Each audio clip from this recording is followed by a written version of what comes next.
Troisième voyage de Sinbad le marin. J'eus bientôt perdu, dit-il, dans les douceurs de la vie que je menais, le souvenir des dangers que j'avais courus dans mes 2 voyages. Mais comme j'étais à la fleur de mon âge, je m'ennuyais de vivre dans le repos. Et m'étourdissant sur les nouveaux périls que je voulais affronter, je partis de Bagdad avec de riches marchandises du pays que je fis transporter à Bassora. Là, je m'embarquai encore avec d'autres marchands. Nous fîmes une longue navigation et nous abordâmes à plusieurs ports où nous fîmes un commerce considérable. Un jour que nous étions en pleine mer, nous fûmes battus d'une tempête horrible qui nous fit perdre notre route. Elle continua plusieurs jours et nous poussa devant le port d'une île où le capitaine aurait fort souhaité de se dispenser d'entrer. Mais nous fûmes bien obligés d'y aller mouillés. Lorsqu'on eut plié les voiles, le capitaine nous dit: cette île et quelques autres voisines sont habitées par des sauvages tout velus qui vont venir nous assaillir. Quoique ce soit des nains, notre malheur veut que nous ne fassions pas la moindre résistance, parce qu'ils sont en plus grand nombre que les sauterelles, et que s'il nous arrivait d'en tuer quelqu'un, ils se jetteraient tous sur nous et nous assommeraient. Le discours du capitaine mit tout l'équipage dans une grande consternation, et nous connûmes bientôt ce qu'il venait de nous dire n'était que trop véritable.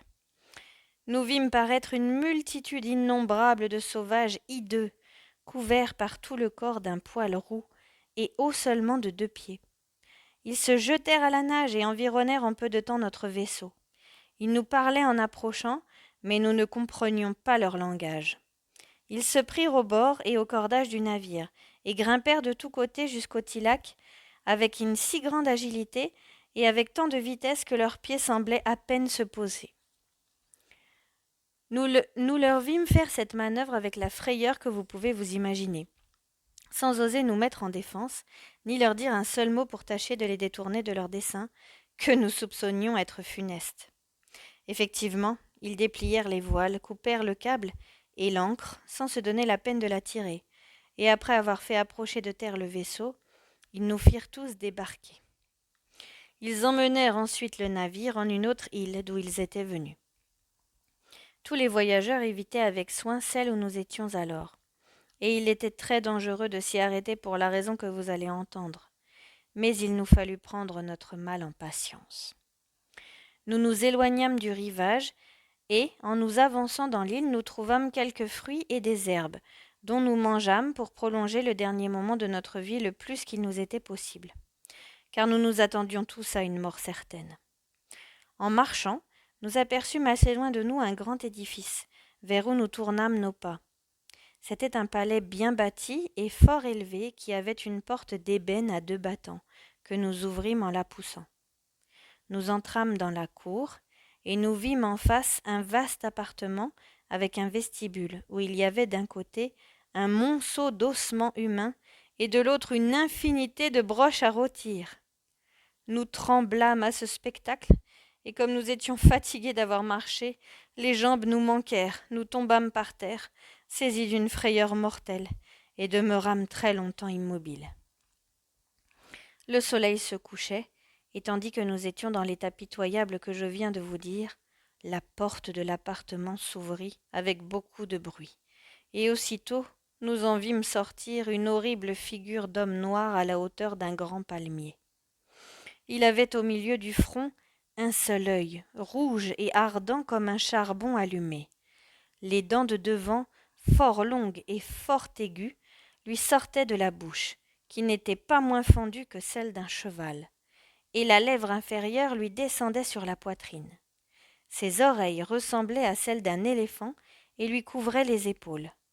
Il avait les ongles crochus et longs comme les griffes des plus grands oiseaux. À la vue d'un géant si effroyable, nous perdîmes tous connaissance et demeurâmes comme morts.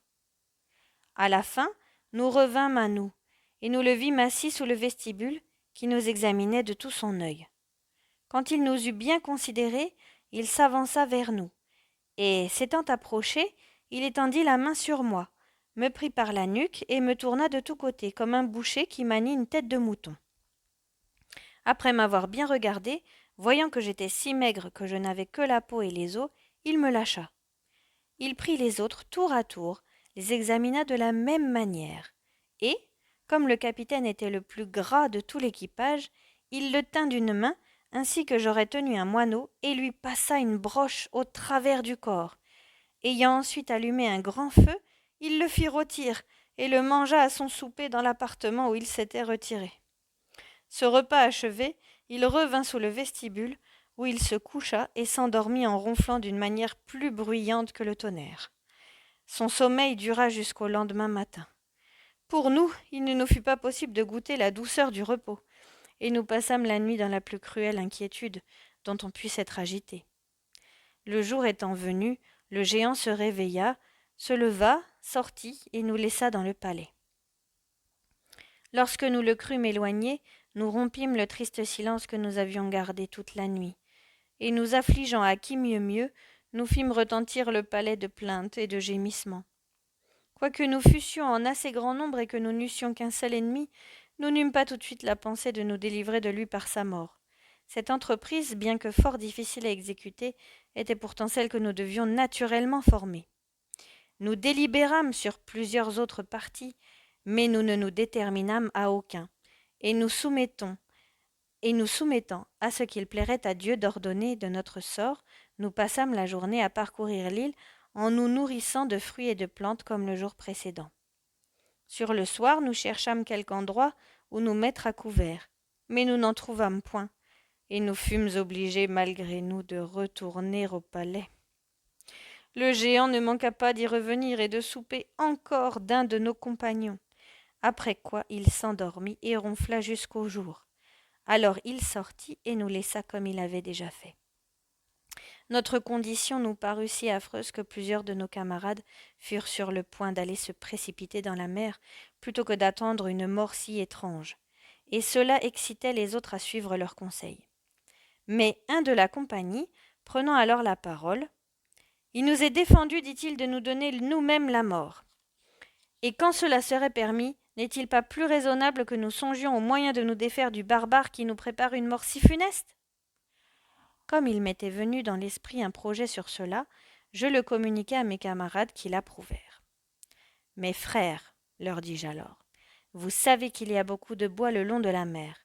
Si vous m'en croyez, construisons plusieurs radeaux qui puissent nous porter. Dès qu'ils seront achevés, nous les laisserons sur la côte jusqu'à ce que nous jugions à propos de nous en servir. Cependant, nous exécuterons le dessein que je vous ai proposé pour nous délivrer du géant. S'il réussit, nous pourrons attendre ici avec patience qu'il passe quelques vaisseaux qui nous retirent de cette île fatale. Si, au contraire, nous manquons notre coup, nous gagnerons promptement nos radeaux et nous nous mettrons en mer. J'avoue qu'en nous exposant à la fureur des flots sur de si fragiles bâtiments, nous courons risque de perdre la vie. Mais quand nous devrions périr, n'est-il pas plus doux de nous laisser ensevelir dans la mer que dans les entrailles de ce monstre qui a déjà dévoré 2 de nos compagnons ? Mon avis fut goûté de tout le monde, et nous construisîmes des radeaux capables de porter 3 personnes. Nous retournâmes au palais vers la fin du jour, et le géant y arriva peu de temps après nous. Il fallut encore nous résoudre à voir rôtir un de nos camarades. Mais enfin, voici de quelle manière nous nous vengeâmes de la cruauté du géant. Après qu'il eut achevé son détestable souper, il se coucha sur le dos et s'endormit. Dès que nous l'entendîmes ronfler selon sa coutume, 9 des plus hardis d'entre nous et moi, nous prîmes chacun une broche. Nous en mîmes la pointe dans le feu pour la faire rougir. Ensuite, nous la lui enfonçâmes dans l'œil en même temps. Et nous le lui crevâmes. La douleur que sentit le géant lui fit pousser un cri effroyable. Il se leva brusquement et étendit les mains de tous côtés pour se saisir de l'un de nous, afin de le sacrifier à sa rage. Mais nous eûmes le temps de nous éloigner de lui et de nous jeter contre terre dans des endroits où il ne pouvait nous rencontrer sous ses pieds. Après nous avoir cherchés vainement, il trouva la porte à tâtons et sortit avec des hurlements épouvantables. Nous sortîmes du palais, après le géant, et nous nous rendîmes au bord de la mer, à l'endroit où étaient nos radeaux. Nous les mîmes à l'eau, et nous attendîmes qu'il fît jour pour nous jeter dessus, au cas où nous verrions le géant venir à nous avec quelques guides de son espèce. Mais nous nous flattions que s'il ne paraissait pas lorsque le soleil serait levé et que nous n'entendissions plus ses hurlements, ce serait le signe qu'il aurait perdu la vie. et en ce cas nous nous proposions de rester dans l'île et de ne pas nous risquer sur nos radeaux. Mais à peine fut-il jour que nous aperçûmes notre cruel ennemi, accompagné de 2 géants à peu près de sa grandeur qui le conduisaient, et d'un assez grand nombre d'autres encore qui marchaient devant lui à pas précipités. À cette vue, nous ne balançâmes point à nous jeter sur nos radeaux, et nous commençâmes à nous éloigner du rivage à force de rames. Les géants qui s'en aperçurent se munirent de grosses pierres, accoururent sur la rive, entrèrent même dans l'eau jusqu'à la moitié du corps, et nous les jetèrent si adroitement qu'à l'exception du radeau sur lequel j'étais, tous les autres en furent brisés, et les hommes qui étaient dessus se noyèrent. Pour moi et mes 2 compagnons, comme nous ramions de toutes nos forces, nous nous trouvâmes les plus avancés dans la mer et hors de la portée des pierres. Quand nous fûmes en pleine mer, nous devînmes le jouet du vent et des flots qui nous jetaient tantôt d'un côté et tantôt d'un autre, et nous passâmes ce jour-là et la nuit suivante dans une cruelle incertitude de notre destinée. Mais le lendemain, nous eûmes le bonheur d'être poussés contre une île, où nous nous sauvâmes avec bien de la joie. Nous y trouvâmes d'excellents fruits, qui nous furent d'un grand secours pour réparer les forces que nous avions perdues. Sur le soir, nous nous endormîmes sur le bord de la mer, mais nous fûmes réveillés par le bruit qu'un serpent long comme un palmier faisait de ses écailles en rampant sur la terre. Il se trouva si près de nous qu'il engloutit un de mes 2 camarades, malgré les cris et les efforts qu'il put faire pour se débarrasser du serpent, qui, le secouant à plusieurs reprises, l'écrasa contre terre et acheva de l'avaler. Nous prîmes aussitôt la fuite, l'autre camarade et moi, et quoique nous fussions assez éloignés, nous entendîmes quelque temps après un bruit qui nous fit juger que le serpent rendait les os du malheureux qu'il avait surpris. En effet, nous les vîmes le lendemain avec horreur. « Ô Dieu !» m'écriai-je alors, « à quoi nous sommes-nous exposés? Nous nous réjouissions hier d'avoir dérobé nos vies à la cruauté d'un géant et à la fureur des eaux, et nous voilà tombés dans un péril qui n'est pas moins terrible. » Nous remarquâmes, en nous promenant, un gros arbre fort haut, sur lequel nous projetâmes de passer la nuit suivante pour nous mettre en sûreté. Nous mangeâmes encore des fruits comme le jour précédent, et à la fin du jour nous montâmes sur l'arbre. Nous entendîmes bientôt le serpent, qui vint en sifflant jusqu'au pied de l'arbre où nous étions. Il s'éleva contre le tronc, et rencontrant mon camarade qui était plus bas que moi, il l'engloutit tout d'un coup et se retira. Je demeurai sur l'arbre jusqu'au jour, et alors j'en descendis plus mort que vif. Effectivement, je ne pouvais attendre un autre sort que celui de mes 2 compagnons, et cette pensée me faisait frémir d'horreur. Je fis quelques pas pour m'aller jeter dans la mer, mais, comme il est doux de vivre le plus longtemps qu'on peut, je résistai à ce mouvement de désespoir et me soumis à la volonté de Dieu qui dispose à son gré de nos vies. Je ne laissai pas toutefois d'amasser une grande quantité de menu bois, de ronces et d'épines sèches. J'en fis plusieurs fagots que je liai ensemble, après en avoir fait un grand cercle autour de l'arbre, et j'en liai quelques-uns en travers par-dessus pour me couvrir la tête. Cela étant fait, je m'enfermai dans ce cercle à l'entrée de la nuit, avec la triste consolation de n'avoir rien négligé pour me garantir du cruel sort qui me menaçait. Le serpent ne manqua pas de revenir, et de tourner autour de l'arbre, cherchant à me dévorer. Mais il n'y put réussir à cause du rempart que je m'étais fabriqué. Et il fit en vain jusqu'au jour le manège d'un chat qui assiège une souris dans un asile qu'il ne peut forcer. Enfin, le jour étant venu, il se retira, mais je n'osais sortir de mon fort avant que le soleil ne parût. Je me trouvais si fatigué du tourment qu'il m'avait donné, j'avais tant souffert de son haleine empestée, que, la mort me paraissant préférable à cette horreur, je m'éloignai de l'arbre, et sans me souvenir de la résignation où j'étais le jour précédent, je courus vers la mer dans le dessein de m'y précipiter la tête la première. Dieu fut touché de mon désespoir. Au moment où j'allais me jeter dans la mer, j'aperçus un navire assez éloigné du rivage. Je criai de toute ma force pour me faire entendre, et je dépliai la toile de mon turban pour qu'on me remarquât. Cela ne fut pas inutile. Tout l'équipage m'aperçut, et le capitaine m'envoya la chaloupe. Quand je fus à bord, les marchands et les matelots me demandèrent avec beaucoup d'empressement par quelle aventure je m'étais trouvé dans cette île déserte. Et après que je leur eus raconté tout ce qui m'était arrivé, les plus anciens me dirent qu'ils avaient plusieurs fois entendu parler des géants qui demeuraient dans cette île, qu'on leur avait assuré que c'étaient des anthropophages et qu'ils mangeaient les hommes crus aussi bien que rôtis. À l'égard des serpents, Ils ajoutèrent qu'il y en avait en abondance dans cette île, qu'ils se cachaient le jour et se montraient la nuit. Après qu'ils m'eurent témoigné qu'ils avaient bien de la joie de me voir échapper de tant de périls, comme ils ne doutaient pas que je n'eusse besoin de manger, ils s'empressèrent de me régaler de ce qu'ils avaient de meilleur. Et le capitaine, remarquant que mon habit était tout en lambeaux, eut la générosité de m'en faire donner un des siens. Nous courûmes la mer quelque temps, nous touchâmes à plusieurs îles, et nous abordâmes enfin à celle de Salahat, d'où l'on tire le santal, qui est un bois de grand usage dans la médecine. Nous entrâmes dans le port et nous y mouillâmes. Les marchands commencèrent à faire débarquer leurs marchandises pour les vendre ou les échanger. Pendant ce temps-là, le capitaine m'appela et me dit « Frère, j'ai en dépôt des marchandises qui appartenaient à un marchand qui a navigué quelque temps sur mon navire. Comme ce marchand est mort, je les fais valoir pour en rendre compte à ses héritiers lorsque j'en rencontrerai un. » Les ballots dont il entendait parler étaient déjà sur le tillac. Il me les montra en me disant « Voilà les marchandises en question. J'espère que vous voudrez bien vous charger d'en faire commerce, sous la condition du droit dû à la peine que vous y prendrez. » J'y consentis en le remerciant de ce qu'il me donnait l'occasion de ne pas demeurer oisif. L'écrivain du navire enregistrait tous les ballots avec les noms des marchands à qui ils appartenaient.